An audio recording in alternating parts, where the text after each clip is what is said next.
کے آیا ہوں۔ اللہ کے رسول نے فرمایا چچا مجھے کوئی خوشی نہیں، سر پھاڑا ہے، مجھے کوئی خوشی نہیں ہوئی۔ کہا بھتیجے تو بتا تجھے خوشی کیسے ملتی ہے، تو کیسے خوش ہوتا ہے؟ تو آپ صلی اللہ علیہ وسلم نے فرمایا کہ چچا کہہ دیجیے لا الہ الا اللہ وانا رسول اللہ، تو مجھے خوشی ہوگی، ورنہ سر پھاڑنے سے مجھے کوئی خوشی نہیں۔ تو حضرت حمزہ نے کہا کہ سن محمد اشہد ان لا الہ الا اللہ وانت رسول اللہ، میں گواہی دیتا ہوں کہ اللہ کے سوا کوئی حکمران نہیں ہے، کوئی معبود نہیں ہے، کوئی دعائیں سننے والا نہیں ہے، کوئی مشکل کشا نہیں ہے، سب کی نفی کر رہا ہوں سوائے اللہ کے، اور تجھے اپنا رہبر اور رہنما مان لیا۔ اللہ کے رسول نے فرمایا چچا اب مجھے خوشی ہوئی، یہ بندگی ہے، رب کا وعدہ کیا ہے کہ میں اسی کی بندگی کروں گا، اور اتباع کس کی کروں گا؟ یہی جماعت اسلامی نے اپنے دستور کے اندر، اپنے عقیدہ جماعت اسلامی کے اندر یہی بات درج کی ہے۔ جو غزوہ احد ہو گئی تو حضرت صفیہ کو یہ معلوم ہوا کہ وہی حمزہ، حضرت حمزہ کو شہید کر دیا گیا ہے۔ مدینہ سے دوڑی چلی آئیں، اللہ کے رسول صلی اللہ علیہ وسلم کو اطلاع ملی، آپ نے فرمایا اس خاتون کو وہیں روک دو۔ کیوں؟ کہ یہ اپنے بھائی کی لاش کو مسلح کیے ہوئے حالت میں دیکھے گی تو اس سے برداشت نہیں ہوگا، اور یہ رونا شروع کر دے گی، داڑیں مارے گی جو اللہ اور اس کے رسول کو پسند نہیں۔ اس کو روکو۔ صحابی جاتے ہیں، ان کو روکتے ہیں کہ اللہ کے رسول نے ہم کو روک دیا۔ حضرت صفیہ رکتی ہیں اور کہتے ہیں کہ بس میرا پیغام محمد صلی اللہ علیہ وسلم کو دو، ان سے پوچھو کہ مجھے کیوں روکا ہے۔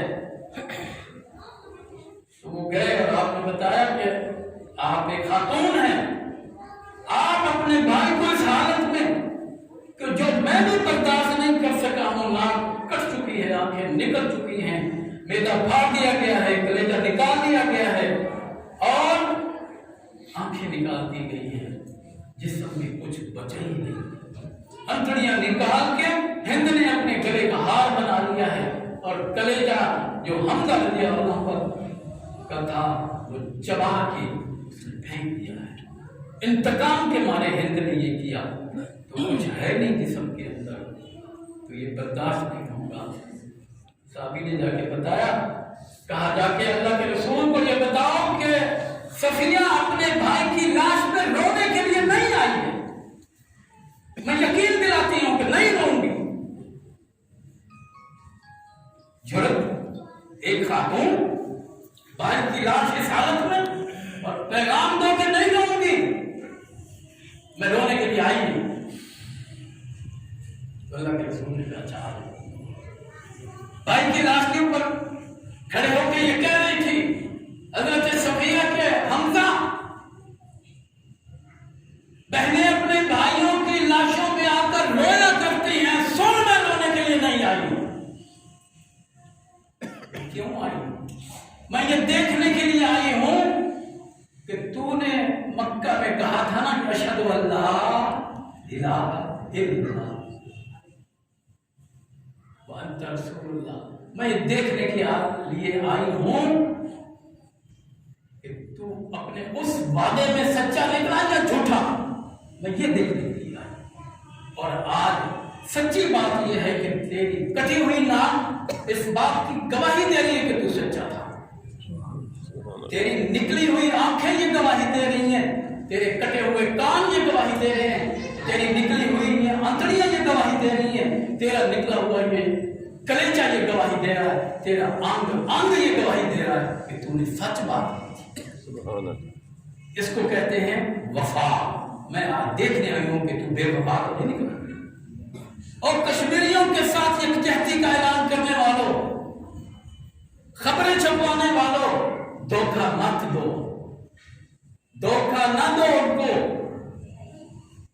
وہ تو ہمارے ساتھ آج بھی پاکستان کا جھنڈا لہرا رہے ہیں، جیلیں بھگت رہے ہیں، سب کچھ ہو رہا ہے، لیکن پھر بھی پاکستان کا مطلب کیا؟ لا الہ الا۔ آج بھی مجھے لوگ یہ کہہ رہے ہیں ہم یہاں لا الہ الا اللہ بھول گئے، ہم نے تو وہ بارڈر لگا دیا کہ کوئی اگر ادھر سے جاتا ہے وہ بھی نہیں جا سکے۔ اللہ کی قسم وہاں جو معجزے ہو رہے ہیں، کبھی آپ سنیں تو آپ کے رونگٹے کھڑے ہو جائیں، معجزے جو وہاں ہو رہے ہیں جہاد کی۔ وہ جو مجاہد نکلتا ہے ان پہاڑیوں کے اندر، یہ روایات میں نے پڑھی ہیں، لکھنے والے نے یہ لکھا ہے کہ جب ہم جا رہے تھے اور ہم نے جو اٹیک کرنا تھا انڈین فوج پر، تو ہمارے سامنے ایک بہت بڑا شیر آ جاتا ہے، کبھی شیر آتا ہے، کبھی اژدہا آتا ہے، خوفناک جانور آ جاتے ہیں، جو ہم ان کو سامنے دیکھ کے اپنا وہ راستہ بدل لیتے ہیں، اور بعد میں ہمیں پتہ چلتا ہے کہ وہاں تو بہت بڑی فوج سامنے تھی جس کا ہم مقابلہ نہیں کر سکتے۔ یہ معجزہ نہیں ہے، اللہ نے جانوروں کو بھیج دیا۔ اور جب یہ لوگ اللہ کے راستے میں جہاد کرتے ہیں تو اللہ مدد کرتا ہے، اور پاکستانیوں تم نے مدد نہ کی تو کوئی بات نہیں، اللہ تو ہے نا، لیکن تم تو بدعہد نکلے نا، تم تو بے وفا نکلے نا، مروا دیا نا ان کو، ہم تمہاری مدد کریں گے، ہم یہ کریں گے، ہم وہ کریں گے، کیا کہتے ہو یہ بات ہے۔ وہ ایک روایت میں نے پڑھی، 3 مجاہد کہتے ہیں کہ ہم انہی پہاڑیوں کے اندر، یہی جو ہمالیہ کے پہاڑ ہیں ان کو کراس کرتے ہوئے ہم اوپرلی طرف گئے تو بالآخر ہمارا ذات راہ ہی ختم ہو گیا۔ ہم نے کہا اب تو پتے کھانے پڑیں گے، پتے کھائے، بالآخر کب تک پتے کھاتے؟ کہا اب تو بہت ہے، کچھ نہیں ہے، پتہ نہیں ہے یہاں کی بستی بھی ہے کہ نہیں۔ اور وہ یہ کہتے ہیں، ان میں سے ایک نے لکھا کہ میں نے دیکھا کہ کبے ایک جگہ اڑے ہیں، ان کبوں کو اڑتے دیکھ کر ہم نے اندازہ لگایا کہ یہاں کوئی بستی ہوگی، تبھی تو اڑ گئے، تو ہم نے اس طرف کا رخ کیا۔ جب ہم وہاں پہنچے کوئی بستی نہیں، کبے ادھر ہی منڈلا رہے تھے، ادھر ہی بیٹھے۔ جب تھوڑا آگے بڑھے تو دیکھے، ہم نے جو دیکھا تو ہم حیران رہ گئے کہ 3 پراٹھے ہیں اور اتنے گرم ہیں کہ ابھی ان میں سے بھاپ بھی نکل رہی ہے، پراٹھے، کوئی انسان نہیں ہے، وہی کبے کھائے انہوں نے بھی نہیں ہے، ہم نے وہی پراٹھے ہم نے کھائے۔ جب اللہ کے راستے میں نکلتا ہے نا آدمی، وہ تو طاقتوں کا مالک ہے، وہ تو کون کہتا ہے، اور کام کاف اور نون کے درمیان میں ہو جاتا ہے، ابھی نون کہا نہیں ہو چکا ہوتا ہے، بھائی کافی بندو۔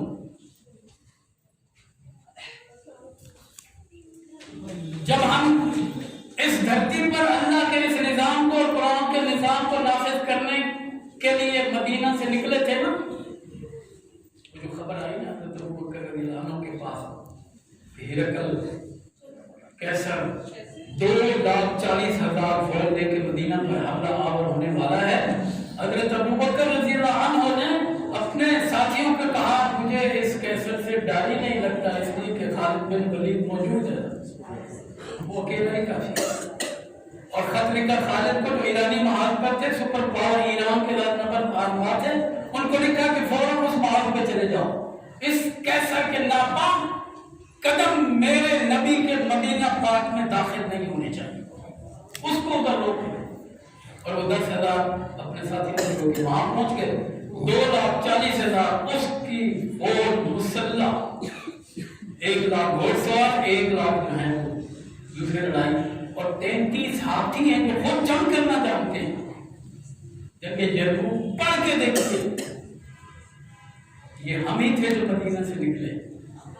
خالد فوراً پہنچا، جو سفر 30 دن کا تھا خالد نے 9 دن میں طے کر لیا، وہ صحرا کی رکاوٹ نہ بن سکا، جو صحرا انسانوں کو نکل جاتا۔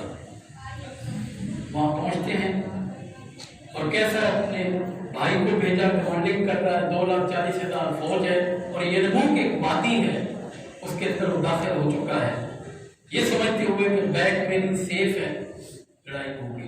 اور خالد دیر سے پہنچا، 40,000 ان کے پاس مجاہدین نے گیٹ پہ پہنچا، اس دروے کے اوپر کہا واہ اللہ تو بھی کیسی ذات ہے، دشمن خود ہی گر گیا، یہاں سے نکل کے جا ہی نہیں سکتا ہے، واہ تیرا شکر۔ اور اس کے بعد وہ جو تھیوڈور کیسر کا بھائی تھا وہ کمانڈنگ کر رہا تھا، ادھر خالد بن ولید کا رات جو آئی، اگلے دن لڑائی ہونی ہے، حضرت خالد بن ولید نے کہا کہ آج کوئی میرا مجاہد نہیں رات کو سوئے گا، آج اللہ کی کتاب کی تلاوت کرو اور ساری رات کھڑے ہو کر سبحان اللہ سبحان اللہ۔ کتاب ہاتھ میں ہے، ساری رات 40,000 نے قرآن کی تلاوت کی اور اونچی اونچی آواز سے، اور کہا کہ دعا مانگتے ہو کہ اللہ کل یا شہادت دے دے یا فتح دے دے۔ ہم مدینہ سے آئے تھے، تیری دھرتی پر اسی قرآن کا نظام نافذ کریں گے، ساری رات قرآن، 40,000 لوگ جب قرآن اونچی آواز سے پڑھ رہے ہوں گے، اندازہ کیجیے کہاں تک آواز جاری ہوگی۔ اور صبح جو ہوئی تھی، حضرت ابو عبیدہ بن جراح کو کہا کہ ابو عبیدہ، میرے نبی نے فرمایا امین هذه الامہ، میری امت کا سب سے امانت دار انسان ہے، آئیے نا فجر کی نماز پڑھو۔ پڑھانے والا ابو عبیدہ ہو، پڑھنے والے صحابہ ہوں، اور جو سورت تلاوت کی والفجر ولیال عشر، اس میں یہ بات آئی کہ علم ترى، کیا آپ نے دیکھا نہیں عاد کو کتنی بڑی قوم تھی، لم یخلق مثلها فی البلاد، ختم ہو گئی۔ پھر آگے آیا ثمود، ختم ہو گئی، وفرعون ذی الاوتاد، یہ کون پڑھ رہا تھا؟ یہ ابو عبیدہ پڑھ رہا، سننے والے وہ تھے۔ بتایا جا رہا ہے عاد ختم، ثمود ختم، فرعون ختم، بڑی بڑی طاقتوں والے چلے گئے۔ اللہ نے ان کے فدمدم علیہم سوء عذاب، ایسا عذاب مسلط کیا کہ نہ رہے، چلے گئے۔ آپ بتائیے سننے والوں کا مورب آپ ہوگا کیا نہیں؟ یہ تو 40,000 ہی نا، وہ 2,40,000 تھے۔ اور خالد بن ولید نے ساری رات قرآن پڑھا کرتے، صبح یہ قرآن ساری رات پڑھنے والے یہ صبح فریش تھے، اور 40,000 کی جو آواز جا رہی تھی وہ سو نہ سکے، دشمن ساتھ سو نہ سکا۔ حیران تھے کہ یہ خالد کیسا کمانڈر ہے، گویا کہ حضرت خالد نے قرآن کو جنگی ٹیکنیک بنا لیا۔ وہ نہ سو، وہ تھک گئے اور یہ فریش تھے صبح۔ اور حضرت خالد بن ولید نے کہا ابو عبیدہ کوئی بات نصیحت کیجیے نا ان کو۔ انہوں نے کہا کیا میں بات اور نصیحت کروں، اللہ کی قسم کل رات میں نے اپنے نبی کو سفید گھوڑے پر دیکھا، اللہ کے نبی نے مجھ سے فرمایا کہ لکم الفتح، کل تمہیں فتح مل رہا ہے۔ خوشخبری دینے والا کون ہے؟ اللہ کے رسول ہیں۔ خوشخبری سنانے والا کون ہے؟ ابو عبیدہ ہے۔ مورب اور اب ہو گیا، اور جب جنگ شروع ہوئی، تھیوڈور کیسر کا بھتیجا جورج نکلتا ہے میدان جنگ میں، اور وہ کہتا ہے مجھے کسی سے نہیں لڑنا، مجھے صرف خالد سے لڑنا ہے۔ اور خالد بھی نکل آئے، اور وہاں کیا ہے، دونوں جب گفتگو ہوئی تو پہلا سوال اس نے کیا کہ او اربو، تم بھوکے اور ننگے تھے، تم وہاں سے آتے تھے جو اور گندم لے جاتے تھے، آج تم اتنے متکبر ہو گئے ہو کہ ہمارے شام کی حوروں جیسی خوبصورت عورتوں کو بیویاں بنانا بھی پسند نہیں کیا، تم نے لونڈیاں بنا لی، اتنے متکبر ہو گئے۔ حضرت خالد بن ولید نے کہا جو معاملہ تھا تو کچھ ایسا ہی، اس نیلی چھت والے کو ہمارے اوپر رحم آیا، وَبَعَثَ فِينَا رَسُولًا، اس نے ہم میں سے ایک رسول بھیج دیا، اس نے ہمارا تزکیہ کیا، یزکینا ویعلمنا الکتاب، اور کتاب کی تعلیم دی، والحکمت، اور حکمت کی سمجھائی۔ ہم آج دیکھ، ہم تمہاری گندم کے لیے نہیں آئے، ہم تمہاری زمین کے لیے نہیں آئے، ہم آئے ہیں جو یہ بتا یہ زمین تیرے باپ نے پیدا کی ہے یہ تیرے چچا نے پیدا کی ہے؟ کہا یہ تو کوئی عیسائی تھا نا، کہا اللہ نے، کہا پھر اس کو حکمرانی کس کی ہونی چاہیے، قانون کس کا چلنا چاہیے؟ کہا اللہ کا۔ کہا تیرے چچا کیسر نے پھر انسانوں کو کیوں اپنا بندہ بنا لیا ہے؟ سن ہم یہاں اس لیے آئے نخرج عباد اللہ، تاکہ ہم اللہ کے بندوں کو نکالیں من عبادت الناس، بندوں کی بندگی سے نکال کر الی عبادت اللہ، اللہ کی بندگی میں دے دیں۔ یہی جماعت اسلامی کی دعوت ہے، بندگی رب کو اختیار کرو، سارے حکمرانوں کو پاؤں کو ٹھوکر کے پیچھے یہی، اور اتباع کس کی کرنی ہے؟ رسول اللہ صلی اللہ علیہ وسلم۔ ہم اس لیے آئے ہیں اسلم تسلم، تمہاری یہ دعوت قبول کر لے، تیری ہماری لڑائی کوئی نہیں، واپس جائیں گے۔ جارج نے کہا اچھا یہ کوئی اگر تسلیم نہ کرے تیری دعوت، دیکھیے بات یہ ہے کہ ہر مسلمان جہاں بھی ہے وہ داعی ہوتا ہے، وہ داعی ہوتا ہے، دعوت دیتا ہے۔ کس کی دعوت؟ اللہ کی بات کرتا ہے، وہ بس میں بیٹھا ہو، مسجد میں ہو، وہ سفر میں ہو، کہیں بھی ہو، وہ دعوت اللہ کا کام کرتا ہے، وہ داعی ہے۔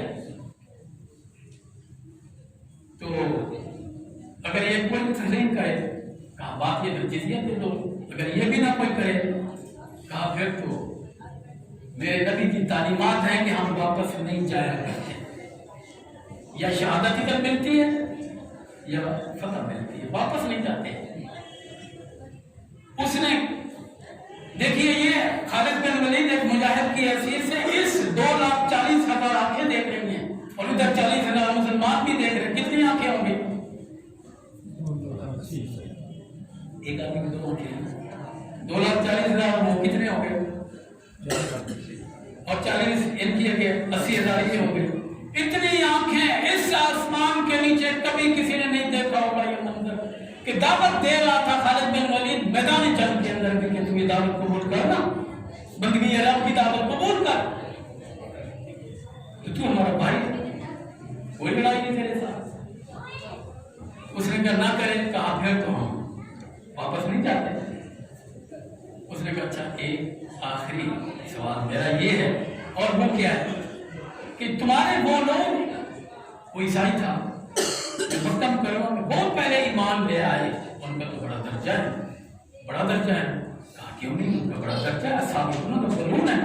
کہا کہ جو آج اگر تیری یہ دعوت میں قبول کروں یا کوئی قبول کرے، اس کا تو وہ درجہ نہیں ہو سکتا نا جو سابقون الاولون کا ہو سکتا ہے۔ خالد نے کہا کہ نہیں، داعی کی یہی صفت ہوتی ہے کہ وہ اپنے مدعو کے مزاج کے مطابق بات کرتا ہے کہ اس نے یہ سوال کیوں کیا ہے۔ تو خالد کہنے لگا سن جارج، اگر اسی نیت سے اخلاص سے وہ ایمان آج بھی لائے گا تو ہو سکتا ہے اس کا مقام ان سے بڑھ جائے، یہ اللہ کے ہاں وہ نیتوں کو جانتا ہے۔ اس نے کہا پھر کلمہ پڑھا دے، کلمہ پڑھانا، کلمہ پڑھا۔ 2,40,000 لوگ ادھر دیکھ رہے تھے، 40 یہ دیکھ رہے تھے، خود اس کا باپ بھی دیکھ رہا تھا۔ لوگ کہتے ہیں جماعت اسلامی کبھی نہیں جیت سکتی، میں کہتا ہوں کہ آپ بتائیے 2,40,000 میں سے ایک ووٹ کم ہو گیا نا، ہوا کہ نہیں؟ مسلمان ہو گیا، خالد نے دعوت دی نا، ایک ووٹ کم ہو گیا، باپ کے پلے کچھ رہا۔ وہ تو خالد نے کہا میرے پیچھے چل، میرے خیمے میں پیچھے لے جاتے ہیں اور اس کو کہتے ہیں دیکھ 2 رکعت نفل پڑھ، اللہ نے تجھے جو ہے وہ یہ کلمہ نصیب فرمایا۔ اس نے 2 رکعت نماز پڑھی اور اس کے بعد خالد نے کہا کہ تجھے آرام کر، میں ذرا میدان جنگ کی خبر لوں۔ وہ کہنے لگے واہ خالد تو عجیب آدمی ہے، اگر میں نے آرام کرنا ہوتا تو وہ دیکھ میرے باپ پر چوٹی کے اوپر ہیرے جواہرات سے جڑا ہوا خیمہ، میں وہاں نہ آرام کر لیتا۔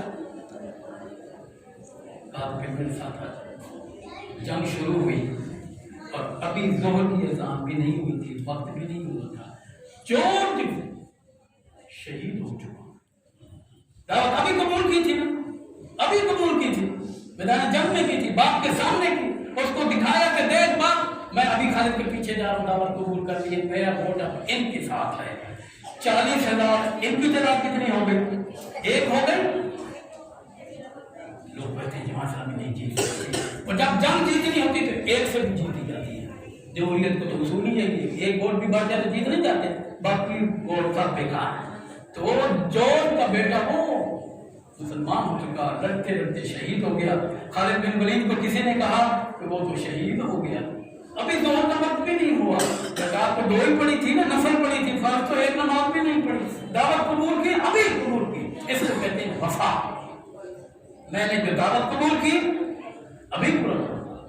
خالد بن ولید اس کی لاش پہ کھڑے کہہ رہے تھے ایھا الناس، لوگوں انظروا الی ھذا، آؤ اس کو دیکھو، واللہ لم یصلی صلاۃ واحدہ، ایک نماز بھی فرض نہیں پڑی، قد دخل الجنہ، جنت میں داخل ہو گیا. اما خالد فما زلت واقفا ابحث عن الشہادۃ فی ایران وابحث فی روم لیس فی نصیبی شہادۃ. یہاں پہ خالد کا تعلق ہے، بڑا بد نصیب ہوں، مارا پھرتا ہوں، کبھی ایرانی محاذ پر کبھی رومی محاذ پر، شہادت نصیب نہیں ہوئی.